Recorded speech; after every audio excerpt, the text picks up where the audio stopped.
Easy people, welcome back to AN Sports. Welcome to another Manchester United rant. Water is wet. It's 2025.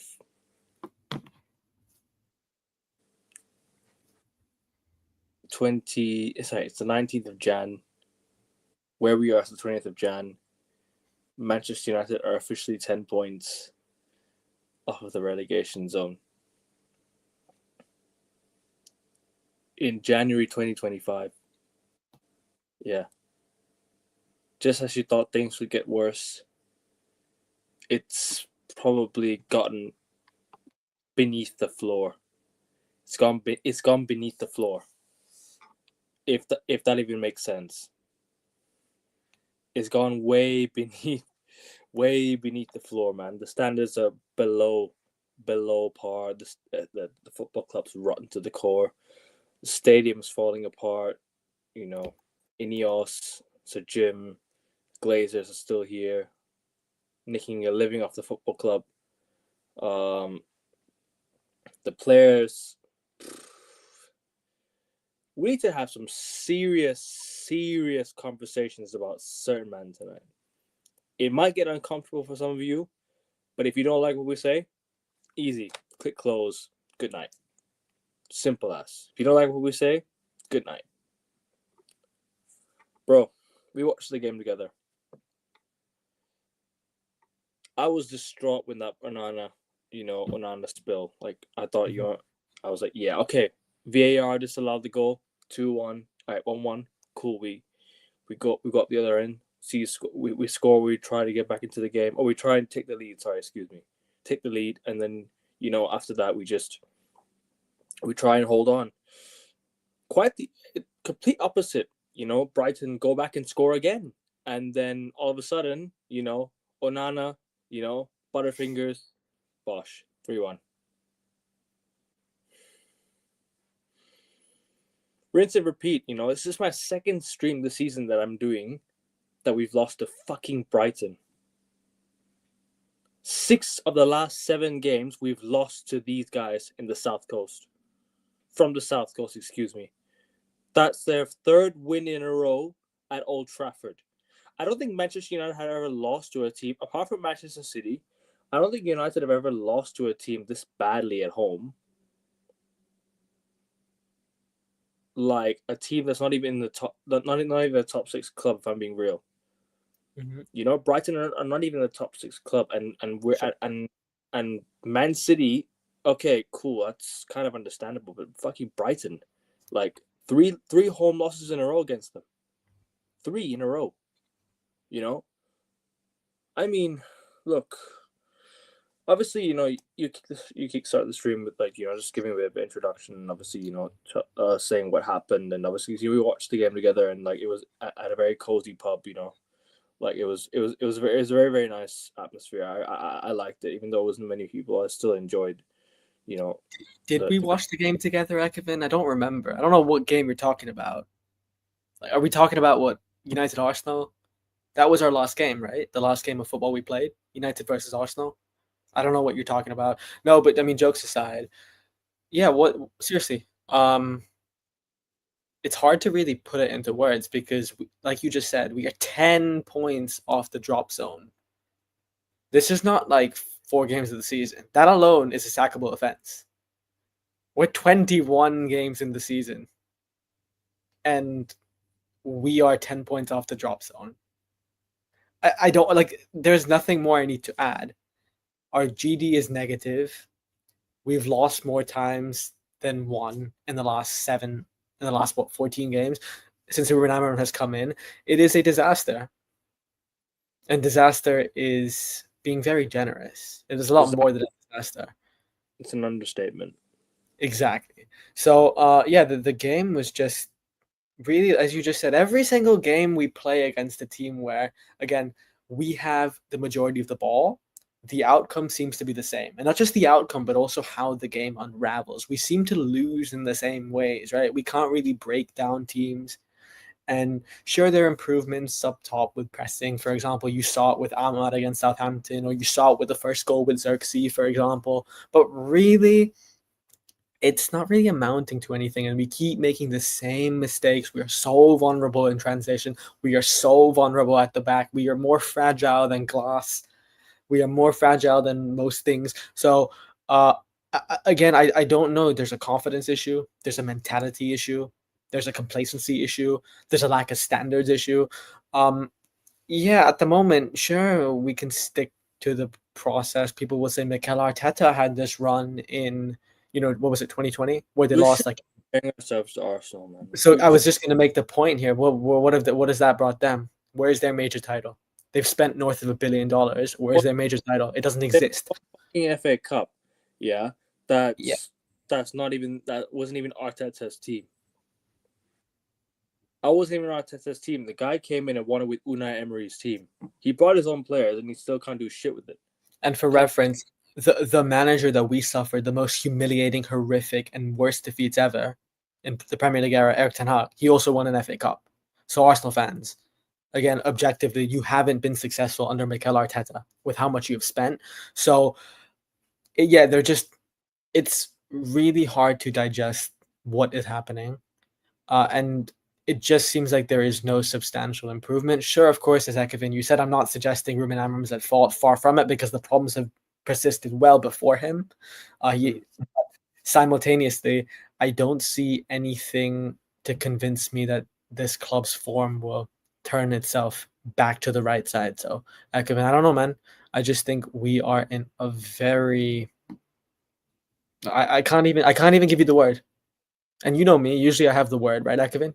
Usually, I'm quite good. I'm quite good with my way of words, but right now, I'm stuttering not because I'm nervous or anything. Far from it.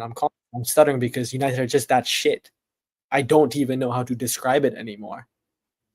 We are worse than shit. That's what we are. That's a disrespect to shit, because shit's probably better than United, really.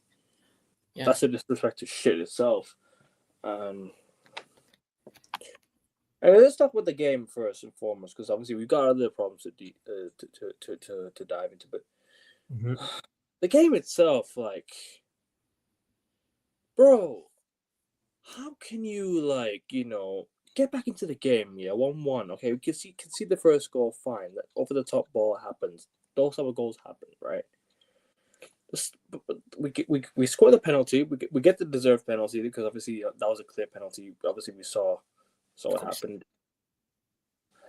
Second half, 50, 52, 54 minutes. I think we can see the goal, dodgy goal, kicks Dallo, foul, VAR overturns the goal.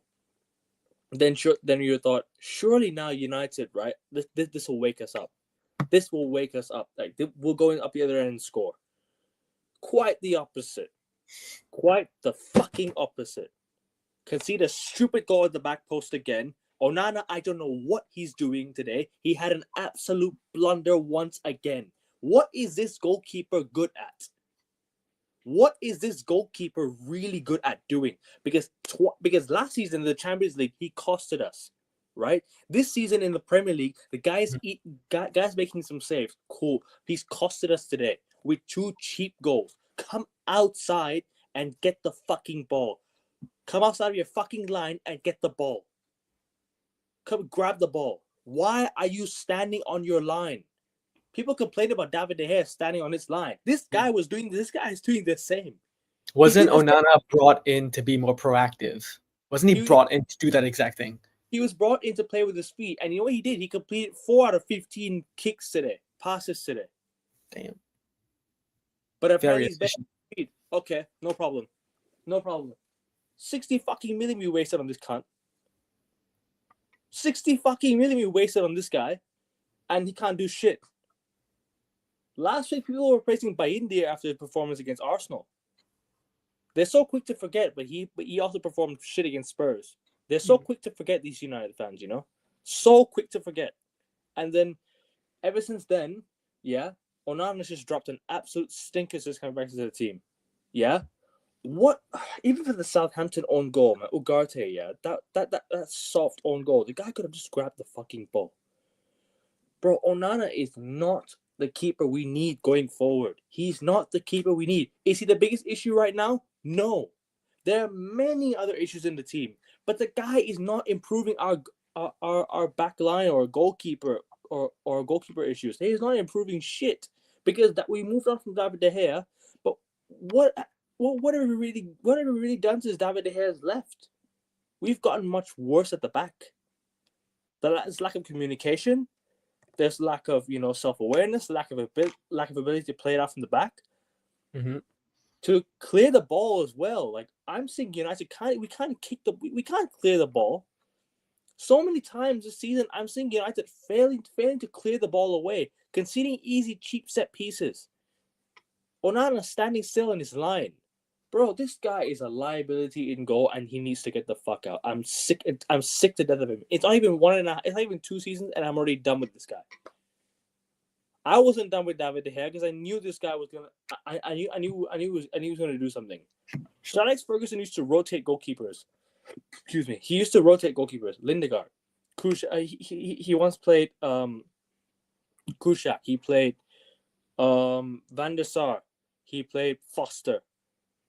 They all were rotating goalkeeper and shit like that. Yeah, and then David De Gea comes into the picture. We had Lindegaard. We had De Gea. We had that was it. That was about it. What did we do since then? We're stuck with one goalkeeper. United do not have a good backup goalkeeper to compete with Onana. You remember when David De Gea had Dean Henderson competing with him as at a certain point in 2021? Mm-hmm. David De Gea started performing better. And ever since then, David De Gea has just been, he's still a top-class goalkeeper. Like, people are looking at the way he's making saves, yada yada, and crap like that. But what's your overall thoughts on Onana? Because obviously, that's the first, that was like this has gotten to the point where I think I've just gotten to the tip of the iceberg. I think it's just melted. Yeah, I agree. I agree with everything you just said, and that's so boring from a content standpoint because you want disagreement. But I 100% agree. I don't think there's many other lenses to look at this. The fact is, David De Gea was replaced prematurely by Erik ten Hag because Andre Onana was considered the comprehensive upgrade. He was considered a better player in terms of, being more proactive, being a modern goalkeeper. So that's why we brought him in. Ten Hag wanted to prioritize modernizing his system with whatever the system was over having an actual reliable and record-breaking shot stopper. So on Onana, yeah, fortunately he was responsible for, our Champions League exit last season, our disgraceful Champions League exit last season. And again, today, what do I have to say? I don't have to be a psycho genius to tell you that it was a very basic error. And this is not the first time it's happened. It will not be the last time it's happened. But I think you made a very good point here about backups. Lindegaard is a good example, or Dean Henderson during lockdown is a good example. We even brought in Victor Valdez one time. Not that it was really a backup, but still, psychologically, with his pedigree.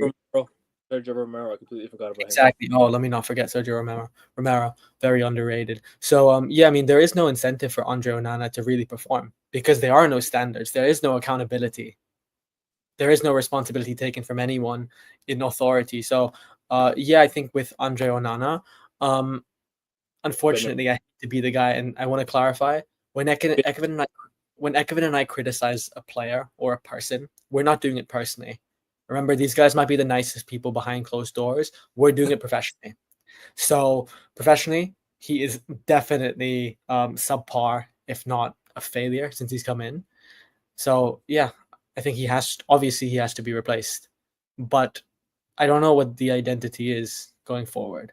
Of course, I agree with you, Son. The Spurs are way worse, but we're Man United. We're the best of the best. We're the biggest of the biggest. We're the baddest of the baddest. And we generate the most income. We have the best history and heritage. Our club, in terms of support, is bigger than anybody else in the world.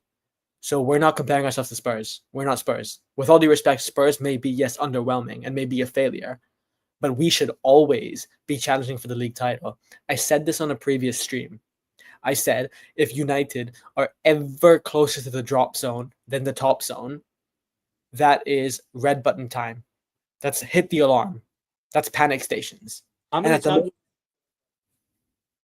times? sorry, How many more times are we gonna hit the right button? exactly, before the red button doesn't work anymore. Probably doesn't work now. We pounded it many times, bro. No, exactly. So We pounded the fucking red button so many times. Still, it's probably not working right now again, because. Go on. no, I want to say, what's next? Because we say the same thing every week. Like genuinely, we are not as a fan base. Nothing we are saying after this game against Brighton is anything new. This revelation about Andre Onana is not a revelation. We've known this for a while. Our vulnerabilities on the break, our vulnerabilities at the back, being fragile, not just mentally but also physically, and then the communication, the lack of awareness as a defensive unit. We've known this for a while. We Yeah. know we're not clinical. Like seriously, like what is next? We can't keep doing this every single week and saying the same thing over again. So Ekevin, what do you think is next? Mate, been a lot of them. So what's next? In the lot. I mean, Ruben Amorim was brutal after the match today. I don't know if you've seen some of his quotes. He came out and said, "This is the worst Manchester United team probably in history," which I agree with. This is Marcus Rashford. I don't want to play a player. I don't want to play a player who I think is not right for my team. I agree with that as well. He brutally said something about Marcus Rashford, and I completely agree with it because I think Marcus Rashford, it's time to fucking go. It's time to say goodbye, mate. Rashford, you're done with this club. Yeah, even though you're not playing, goodbye. Leave. You're not good for this. You're not right and good for this club. Yeah, leave. Who else am I missing out on? I don't know, Ekevin. It seems like most of the squad, their Pretty much. place should be untenable. There's so many players. Man, Luke Shaw is one of them again. The guy is never available. He's never available. I forgot he even played for this club, to be honest. I forgot he was even here. Forget Mason Mount play for us as well. And he's Oh, another right. injury prone. He's another guy who's injury prone. What do I know? More injuries, more excuses, Oh, the referees, referee bullshit. Oh, referee hates us. Referee making decisions against us.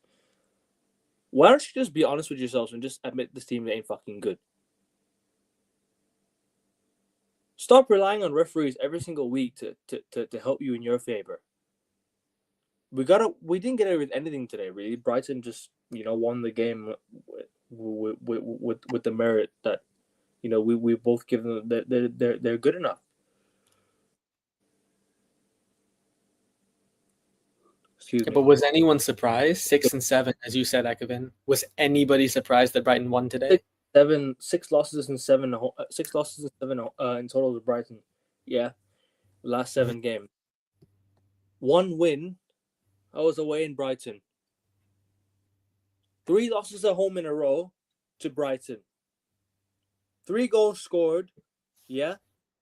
3-3-2. 8. Oh my god, bro. The aggregate score is 8-3 to fucking Brighton at Old Trafford in the last 3 years. Are you kidding me? 8-3 in the last 3 years against Brighton. Oh, but this player has played good. Why are we talking about players that are good when we're 13th? Have we stooped this low? Have we stooped this low that we're going to talk about how good players are when we're 13th? We should be rating anybody. The only player that probably deserves it is Ahmad Diallo because the guy has carried us in the fucking trenches, bro. Mm-hmm. Yeah? And I feel bad for the kid because he has to carry this fucking club on his backside. He has to carry the fucking club on his backside, yeah? And man, this is just a joke. It's an absolute joke. The players we have on the bench, yeah. Bring on Anthony when you need when you need something. When you know Anthony's not good enough yet, you still want to bring him on the pitch. Why? What good has he done for us in the last 2 years? What good has Garnacho done in the last 6 months to warrant a fucking place in this team? I'm sorry, Garnacho. I'm sorry. There's a lot of people who love Garnacho, and I understand it because he's an academy boy. He came up from the ranks. But I don't think he's good enough anymore. I just don't. Just take the money and let him go. Who cares? If it doesn't work out, sell him. You might not get a price of this for him ever again. Might as well just accept it and move on. We have a lot of players in the academy that can replace Garnacho easily. Easily. It's become a joke, man. It's become an absolute joke. It's been a joke, Ekevin. It's been a joke since Sir Alex Ferguson left. I mentioned this on a previous stream here. The fact is, we haven't had a proper footballing structure since he departed the club. And in fact, we haven't had a proper footballing structure since perhaps when the Glazers were in charge, when they first took over in the mid-2000s, because really it was a two-man show. It was the Sir Alex Ferguson and David Gill show. And that's not sustainable for a club. We lucked out because we had two individuals of the highest caliber in their roles. Sir Alex Ferguson, the most successful, winningest, and greatest Premier League manager, football manager of all time, and David Gill, who aligned with him on a values and principles mindset. But once they left, nobody was ever going to fill their void. Nobody could ever do it. So to continue to hold that model for the longest time up until Ed Woodward's departure, and then now we finally revolutionize and reform or whatever, but it's not working. We're not seeing results on the pitch. Eventually, push comes to shove. The currency of football is results. And in football, like in real life, cash is king here. And we seem to be, our input in terms of cash is a lot, but our output is worse than almost everyone. So genuinely, it's hard for me to really say. It's just so many rookie mistakes. Maybe your club operates based on commercial interest or club interest. It's just, I think the better question, Ekman, is instead of what's going wrong for United, it's what's going right.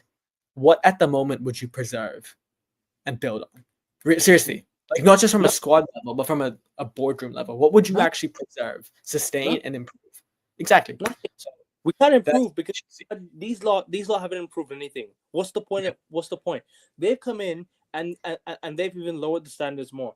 Oh, my brother, we got from Man City. We got Jason Wilcox, former Man City guy. We're nicking ex-Man City people. You do realize that Manchester City let them go because there were some issues behind the scenes, yeah? And you're giving them the wrong role. Omar Barada is not a CEO. He is a COO or a CFO. I can't remember what he was. But he is not a CEO, and he was not the CEO at Man City. We gave him the wrong role, yeah? And he said he'll win the league by 2028. Well, it clearly doesn't look like it, my friend. It clearly doesn't look like it, my friend. Because you know what you have to do? You have to back this fucking manager. You need to give him the players he wants. Otherwise, we will never win the Premier League. And the winter transfer window is really important. People talk about, oh, we don't have money. Yes, we do. This is a lie. It's a lie. United owners are worth, I don't know, 5.2 billion or something. I can't think off the top of my head how much they're fucking worth. Yeah, but whatever it is, a combined total, the Glazers, how much ever they're worth, yeah, how much ever Ineos are worth, yeah, combined the total, it's one of the richest football clubs in the world. Mm-hmm. Even if you have the two most corrupted people running a football club, two most corrupted groups running a football club, and it's become a fucking joke because Sir Jim has done nothing. All talk, no action. Preach. They talk about a new stadium. They talk about this, that. Don't talk about this, that. Yeah, new stadium, so on and so forth. Really, new stadium? Yeah. Where's the development plans? When's it gonna start? Mm-hmm. Or are you gonna rebuild Old Trafford? Do something. Instead, you decide to rebuild the fucking tunnel. We don't even need to rebuild. Oh, but cost saving money. What do you need to save? Let's just bring this up, yeah? Sir Jim Ratcliffe. How much is this cup worth? I don't know, but I can tell you off the top of my head, he is not worth any more than $15.6 billion US net worth to Jim Ratcliffe. Yeah? And he's talking about cutting costs. These are talking about cutting costs now. How cheap? How cheap and soft are these people, man? I swear to God.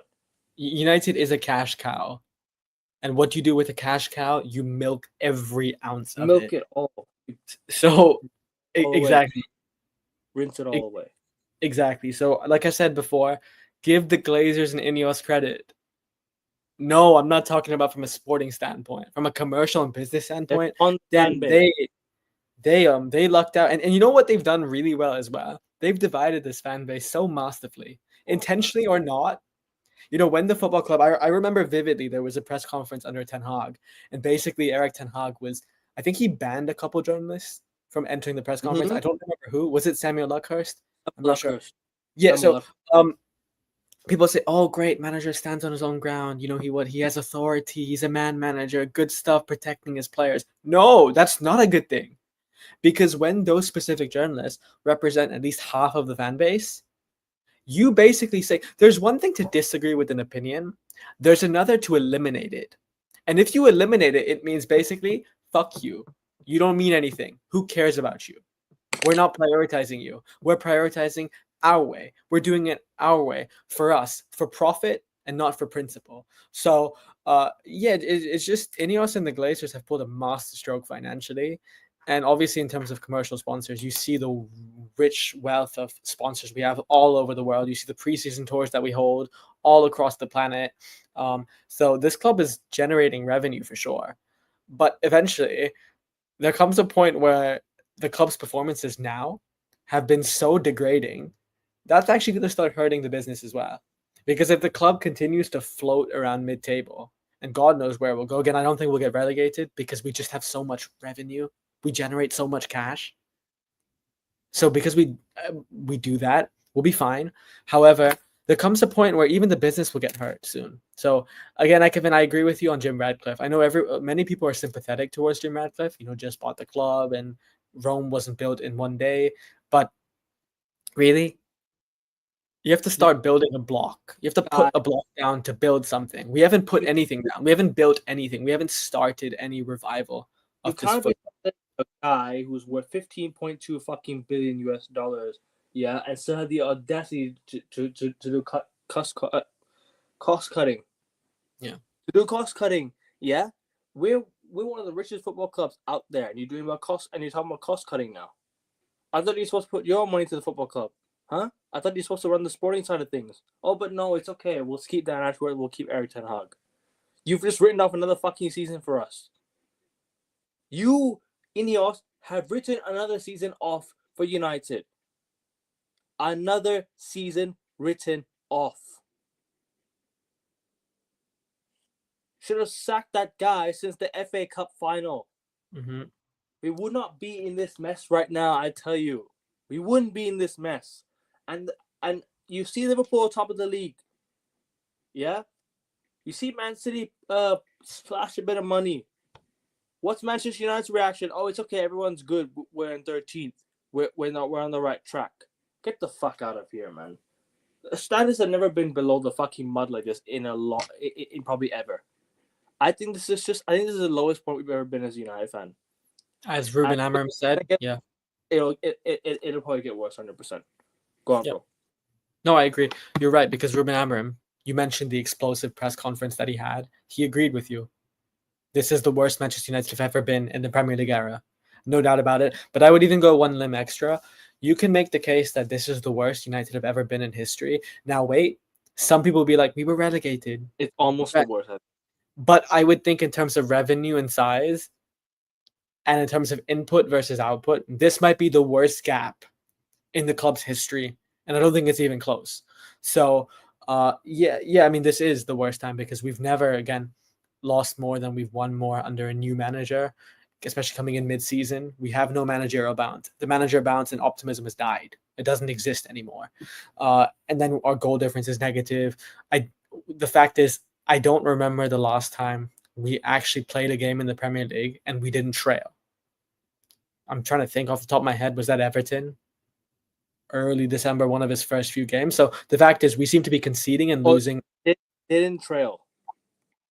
Yeah, exactly. That was Everton when we beat them 4-0, I think, right? So, this is by every single metric. And we are what? How many points do we have after 22 games, Ekevin? 26, I think. What's our worst ever Premier League tally? I'm not so sure. You have to I think it bring that must up. be like close to 60, right? No, I think last season was our worst. I don't think. I think Rangnick was a bit worse, wasn't it? No, I think last season was worse. I don't think we made it past 60 points or something. I can't remember how many it was. Okay. Point being, I mean, we were eighth last season, weren't we? But I think we got more points. So whatever it is, we won the FA Cup. this has definitely been our worst ever season in the Premier League, and this will be our worst ever season. 100%. So, we have no bona fide goal scorer. We have no. I don't even want to say good or resolute defense. We have no defense. Period. They're so fragile. We have nothing that can, spark optimism in us. So this is by far the worst United have ever been. And Amarim says again, trust the Worst thing process. we ever in history. Yeah, Amarim says trust the process, and we're gonna back him. We're not saying sack him. We will 100% back him because what can we do? But there is nothing for me to believe in, to subscribe in. I agree. Nothing to. No, continue, bro. Yeah. There's nothing more for me to say on the Amarim part because seriously, what is there for me to believe in? I would love somebody in the comments. I know we got a bunch of live viewers watching. Anybody? Is there anything that excites you? Sure, you can say specific players, Amad Diallo, for example, but be careful. Because some will say, yeah, we're Man United, so don't worry, we have the money. We can lure and attract and allure players in no matter how bad we are. But that also comes at a cost. One, you could break the wage structure, which would destroy any rebuild that you have. And secondly, if you're doing so badly, why would a player who actually prioritizes their career want to go to Man United over, let's say, a Liverpool or even a City or a Barcelona or a Madrid? So there's not much to be optimistic about at the moment. And that's not fear-mongering for views. That's just a fact. No, I hear it because, bro, we could go on all night about this. Yeah, the game is the game is just a complete mess. Like, we just allow teams to get back. We allowed Brighton to get back in front. We allowed Southampton to take the lead. We allow so many teams to take the lead. We had to come from behind, and we fucking failed to do so this season so many times.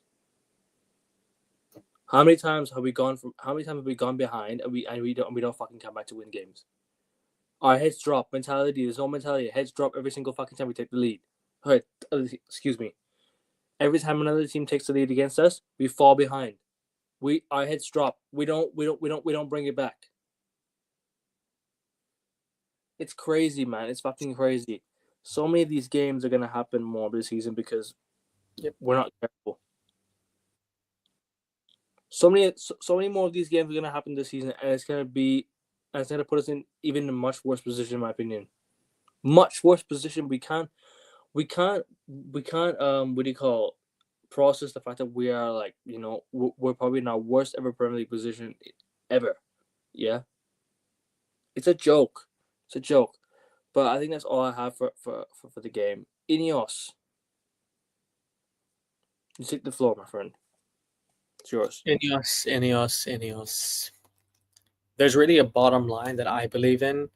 We can talk ethics all day if you want, but I firmly believe that, when the Qatar and Ineos debates were happening, people were saying, oh, how dare we have Qatar because they violate human rights. And sure, I'm not saying they don't, because again, we don't condone any violence, murder, slaughter by any means. However, no country or no corporation is really innocent in this world. They're not. They're very self-serving, and understandably so, but also not. But if you take the ethics out, Qatar was really the only way out of this mess and misery. Because if we cast our heads back to when Sheikh Jassim published his proposal, even if he just operated like 10% of what he said, it would be better than Ineos and Sir Jim Radcliffe, because they didn't even buy the majority of the club at first. Qatar wanted to buy 100%. Qatar wanted to liberate us from the debt. Qatar wanted to revolutionize the stadium, a stadium that is deteriorating, facilities that are dying. Qatar wanted to basically revitalize that winning mentality, where our objective is to solely win. And also on top of that, they also wanted to not just win, but play the way we played under the Busby Babes and Sir Alex Ferguson. So if you want to carry on the lineage of the Busby Babes and Sir Alex Ferguson and win, that's like winning the lottery. That's a wet dream for Man United fans. But we didn't get Qatar. We got Ineos. And obviously we have to support Ineos because we support Manchester United. But simultaneously, Ineos's lack of ruthlessness and autonomy when it comes to, sacking Erik ten Hag, for example, that has come to cost us. Because, again, I'm not sure why they didn't sack Erik ten Hag in the summer. I would request anybody in the chat to tell me what was the plan coming into this season with Erik ten Hag. What could he bring that would be the missing thing from us being a mid-table side to winning the league? I didn't see it. I didn't see a style of play. I didn't see an identifiable style of play that especially was United caliber and worthy. And then on top of that, the whole Ashworth saga. Some would say, oh, well, of course you have somebody. There has to be consequences for not sacking Erik ten Hag. So Ineos would sack Dan Ashworth. But then I would say that's just complete mismanagement. That is hypocritical. That is illogical, because Dan Ashworth, if you're going to hire someone like Dan Ashworth in his role, and then you're going to sack him after 6 months, that just means you didn't do your due diligence. That means you weren't on the same page as him from day one. So why would you even hire him? So there's so many flaws that we can already see that are so concerning. And Ineos have to look in the mirror and take accountability. And now we really need to understand, if you're Ineos, what is Manchester United now? Like, seriously, real talk. What is Manchester United? Who are Manchester United? Are we actually aiming to win league titles? Are we aiming to win big trophies? Because that's what we should be in terms of revenue and history. But we're not. Now we're not. And the aim should be to get us back there like Qatar would have. But at the moment, I don't think the aim is that. I don't think there is a unified aim or objective. So Ineos just have to really tell us, honestly, brutally, who are we as a football club? What is our objective? Obviously, we know our objective is to generate revenue for them. Fine. But do you want to actually make us contend for league titles? Or are we going to stay the team that, if we get continental football or top pro football, is that it? Is that satisfying? It's all about getting back into the Champions League for these clubs. So, you know what? exactly. It's always about taking that Champions League money. And do you know what it is? Every time we get that Champions League money, they don't invest in the following year, because that will be all end all for these guys. Champions League football, quote unquote, the best achievement United can get. It's a joke, man. This football club has never been this lower. And qualifying for the Champions League is probably more celebrated than winning the league title right now. Because you have too many clubs trying to do this gimmick. Oh, Champions League, oh, this and that. It's fucking crazy. I think it's really, really embarrassing, and we need to stop. We need to stop this gimmick. It's actually really pissing me off. I'll be real. Can't keep going through phases, and come back and telling us that, oh, we're still in the process. We're still trying to, trust the process. It's still early days. We still need to spend. We still need to sign. How many more seasons are we going to keep on making excuses for one another? True. Signing, cash, money. What else am I missing? So much I could name. It's just a joke, man. There's so much that from top to bottom, everything's a mess. Everything's seriously a mess from top to bottom. And the owners need to go. So Jim, Glazers, so Jim Ratcliffe, you know what? Get the fuck out of my club. Plain and simple. Go on, bro. Yeah, I mean, I wouldn't say it explicitly like that, but at the moment, yeah. But that's because you and I, Ekevin, still hold United to the same United that we held them to, the best club in the world. The problem is, and I'm not blaming the fans, I will never do that, because I think he who yields the control in the sword, they get to dictate our destiny. The fans don't. Now, some would say the fans can influence it, I agree, but to an extent, because I mentioned this on Saeed's show. Why would middle-aged fans or fans living in Manchester jeopardize getting arrested to save this football club when you have no monetary skin in the game? Why? Why would you do it? So revolution or riot is unrealistic. It is completely unrealistic. It's not going to happen. We can't boycott United. That's not going to happen because, again, United is a commercial brand. Tourists love the club. And also, why would we fans, fuck up our day-to-day lives to save something that doesn't benefit us money-wise? I'm just being really honest here. Secondly, yeah, you're right. The Glazers and Ineos have to either completely make us forget who they are and change course, but realistically leave. But that's not going to happen. So again, I'm not saying United fans, please be deflated where we're shitting on any optimism that you have. But really, Ekevin, you're right. There needs to be a squad overhaul. There needs to be a whole systemic change. There needs to be a boardroom revamp, and the owners need to go and be replaced. But God knows how that's going to happen. God knows who's going to be the replacement. I legitimately don't know. And not to mention, there's one thing getting the utopian set of people. It's another winning. There are clubs like City that are still the best club in terms of how they operate as a football club. See, Man City let Pep's wingman go, Tixi, and they get replaced him with a top down as well. So, but exactly because the philosophy of Manchester City is so comprehensive and precise. It doesn't just stem at the top; it stems to the bottom. Even the under sixes are learning the Pep Guardiola way. So, football cannot be copied, man. It's about developing your own system, developing your own philosophy. The manager says you follow it. If football's not good enough, you sack the manager. You keep on moving on. It's not football. Football's not about all progress is in progress. No, enough of that gimmick. We need to start winning, right? Yes. You keep sacking the managers until it works. You keep on sacking until you find the right guy to take us forward. Otherwise, you're going to be stuck with the same old progress, and fans are going to get bored. Fans are going to get upset. Fans are going to start chasing the manager out. It all goes round and round and round in circles. So, at this rate, we might as well just, honestly, like I said, the fans need to start expecting more. Start expecting more. Expect less in terms of what's going to happen, but it's just gotten to the point where, you know what, we can't trust this team anymore to turn up on most given nights. I've accepted it. We're a bottom half club this season. We're worse than Bournemouth, Brighton, and Brentford. Fulham even. It's a joke. Go on. Yeah, but as you said, Ekevin, if we want to save this club, we can't accept that. We can acknowledge that we're not good enough now, but we can't accept the level of performances. And we have to adapt. We have to pressurize. And as a fan base, I would strongly encourage everybody that results are the currency of the Premier League. Football's a results business. The best performances are performances that get you results. Not great performances on the ball and get you defeats. No.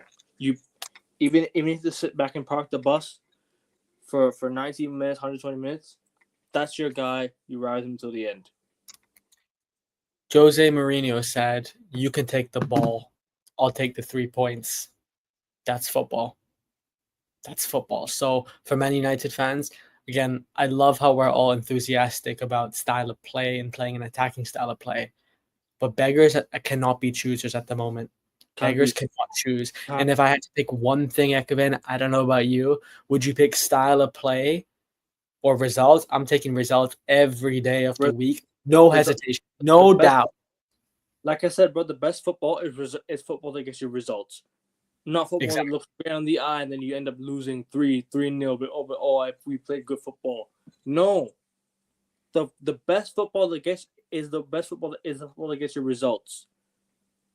If you can't get that, then you're not worthy of being here. The players need to take a hard look at themselves. Reality check. I said this after the Southampton game. You can't get away with performances like that. Against Southampton, we're going to get smoked by a better team.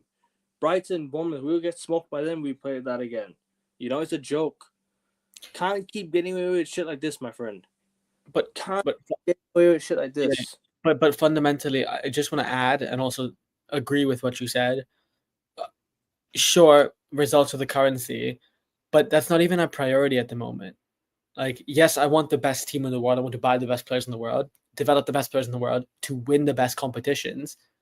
But even we have to track back to where we are as a football club right now. We need to even have that objective. That's not even our objective. Our objective isn't Yeah. even to win anymore. And to Ruben Amorim, I'll just say this. I'm not saying sack him. I'm not even blaming him. Okay. You've just come in. It's not even been 2 months. Maybe it's been just over 2 months. You are not the problem. You are far from the problem. Right. The problems at this football club and these results have been here over a decade before him. And at this rate, they will be there after him. However, this does not isolate you from any blame. I'm not saying you are the problem, but you're also not perfect at the moment. And there comes a point where you cannot trade off results for style of play. You can't do that. We cannot end the season in the bottom half, or dare I say it, in a relegation battle. We cannot end the season being dumped out Europa League and the FA Cup. So serious standards from the top need to be applied, but also Ruben Amorim, because he should be the boss. He should be the boss of these players. There is a hierarchy at a football club, right? Club owners, chairman, board, director of football, manager, and then squad, right? Amorim is logistically and theoretically, he should have a chokehold on that squad. Like you said, he made a very harsh comment about Rashford. Harsh, but true. So Ruben Amorim, you have to let him go. Ruben Amorim, even if you're doing the job with one hand tied behind your back, even if you're not getting the signings you want in the summer or the winter, shall I say, sorry, you have to remember results are the currency. We should be aiming to win the Europa League and the FA Cup. What you have, otherwise you can't be manager. Exactly. So just be careful. I agree that we want a long-term vision to play the most entertaining and effective style of play. Your style of play, the one that you successfully used at Sporting Lisbon, but also not at the expense of losing every single game or every game we play against the side when we have the majority of the ball. So as I said earlier, no hesitation. I have no hesitation in my mind at all that results will always trump style of play. So, yeah. And Ruben Amorim, be careful. Pick your poison. So, yeah, I mean, look, I'll just add what Akovin is gone. It's United at the moment. I don't think there is a single word that you can use to describe the situation. I'm right here. Sorry, keep on going. There's not a single word we can use to effectively classify the situation that we're in. We can say shit, underwhelming, failure. I don't think anything does justice to what we're experiencing.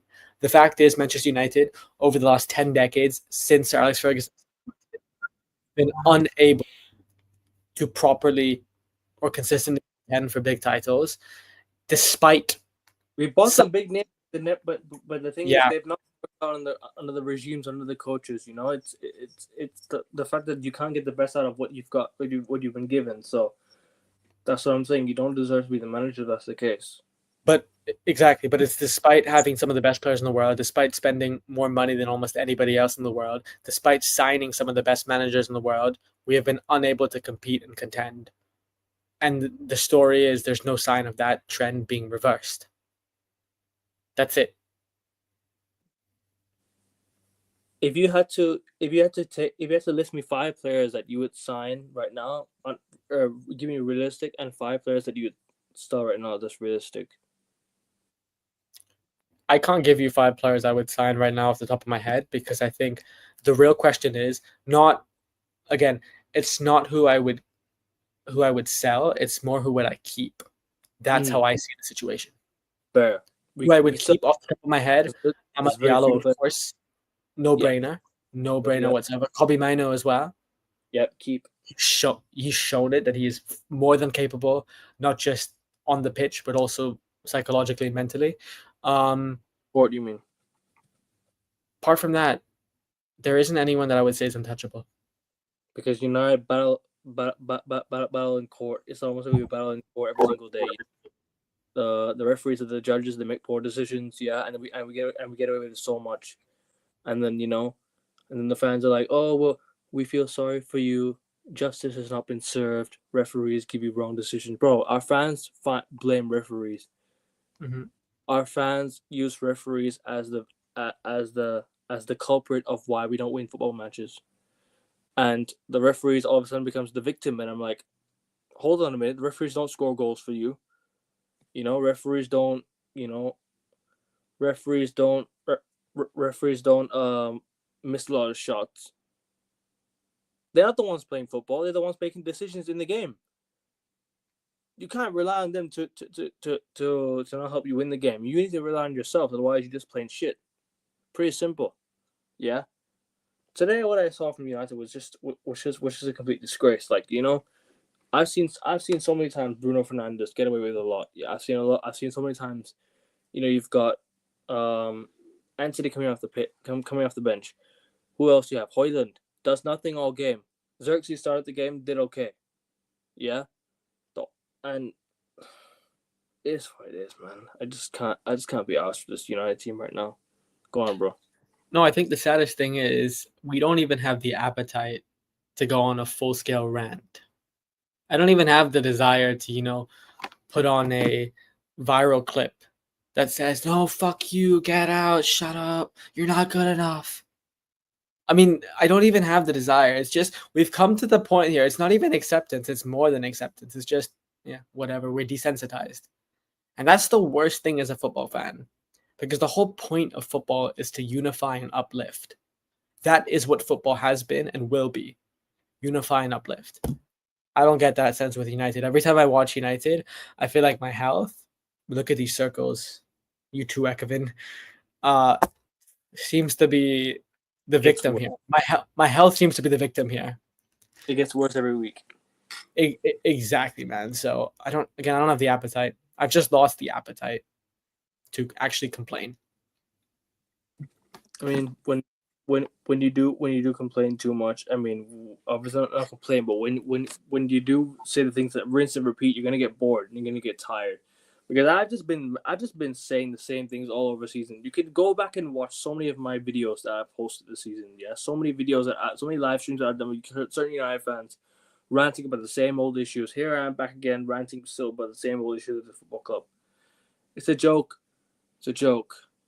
But yeah, we're gonna move on to I think the last one. We're gonna wrap it up in a bit. Glazers. Sorry, the Glazers. Players.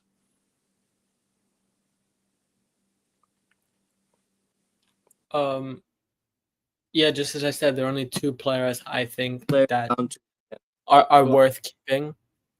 Ahmad and Kobe Mano. Everybody else, I think, is not untouchable and should probably, for the most of them, be moved out. I agree with you, bro, completely. I agree with you completely. The players were just, I think, look, I'm just waiting for the next Manchester United run of games to win games. I'm just sick and tired of, every single week, one win, one loss, one win, one loss. Week before we win, the week that following week we start losing and we drop points. At Anfield we could have won the game. Arsenal we almost got robbed. Fair enough. That's the only game where I accept refereeing as being shit. Yeah. What else is there? It's just a mess, man. It's just a mess. But I mean, yeah, refereeing has been, let's just add, has been a bit abysmal towards us recently.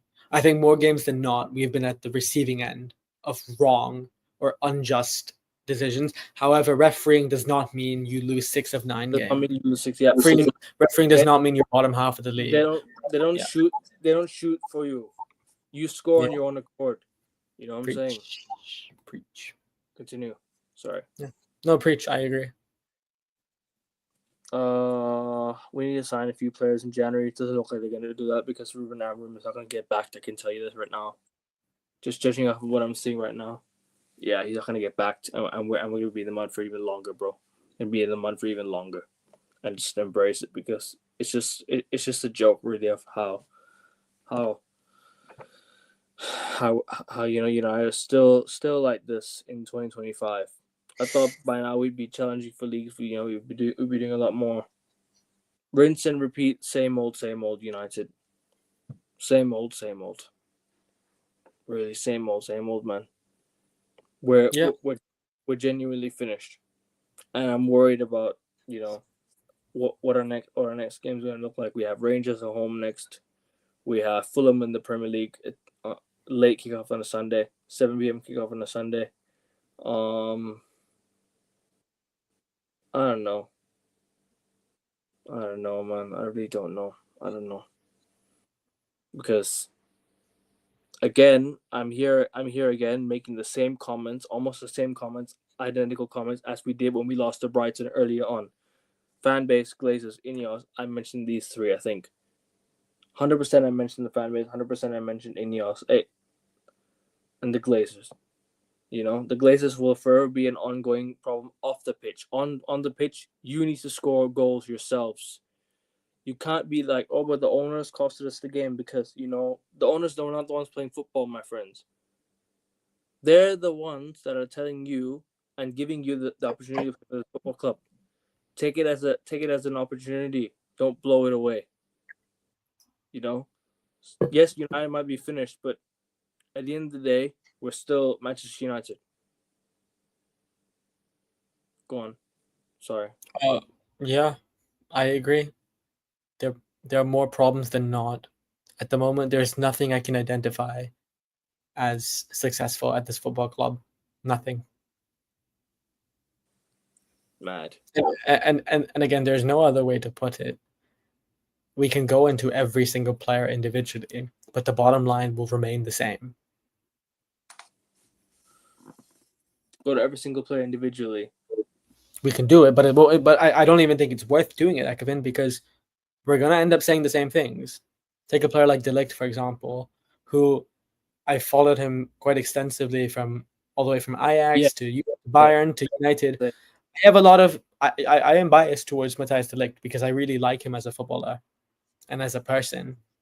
But if you want to succeed, you have to isolate all the preferences. And the fact is, at the moment, if I was running Man United, everybody would be on the block except the two that we've constantly mentioned, Amad Diallo and Kobe Mainoo.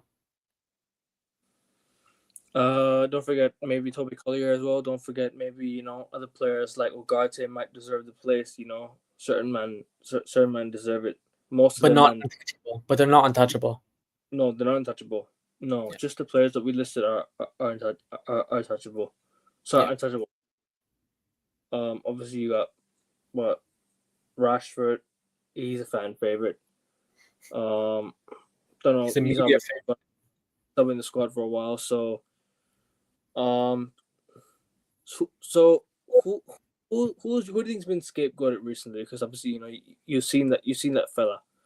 He talks the most crap, doesn't he? I'm assuming you're talking about Rashford. Who are you talking about? No, Mark Goldbridge. Oh, you're talking about a content creator.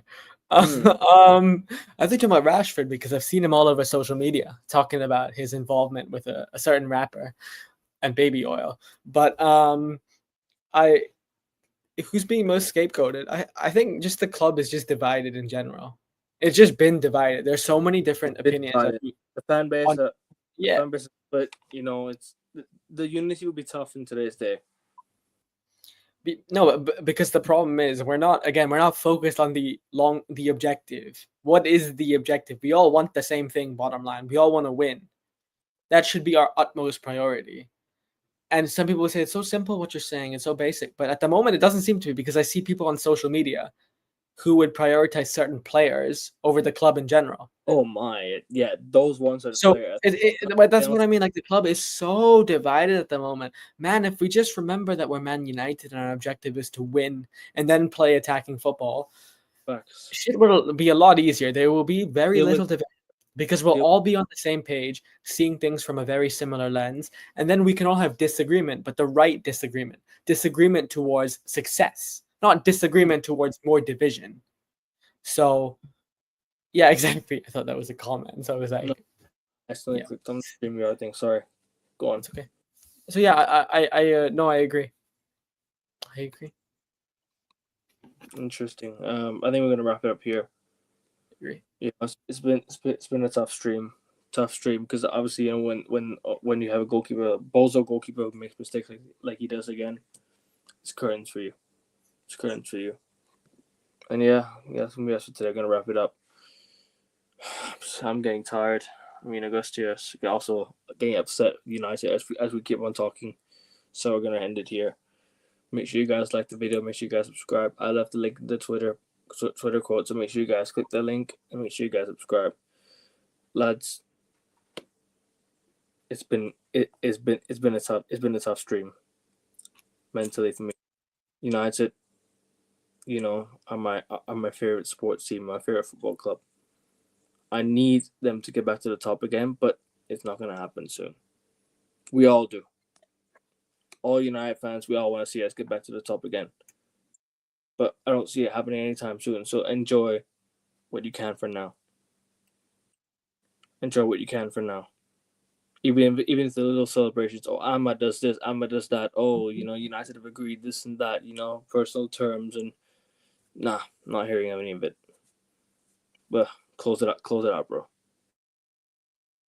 Yeah, bottom line is, again, as fans with no money in the game, there's not going to be a revolution. There's not going to be a riot.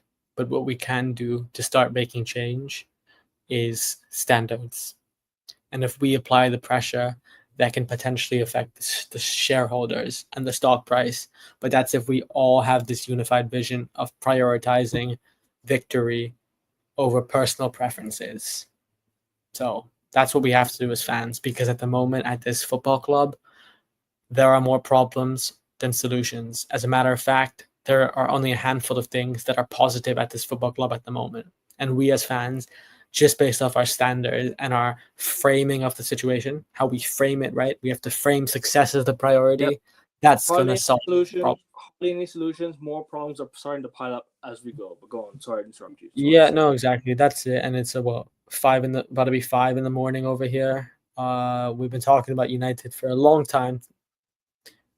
When that third goal went in, I was distraught, man. Onana, you have blood on your hands today, mate. Sorry, you're dusted. Yeah. And the same season, Liverpool are gonna get to 20 league titles. Oh, yes, bro. Yeah, let's not even talk about it. That one's really gonna mentally break me. So, very very symbolic. I hear it, but yeah, we're gonna close it out now, people. Take care. Fuck United. Ineos out. Glazers out. Peace. Everybody out.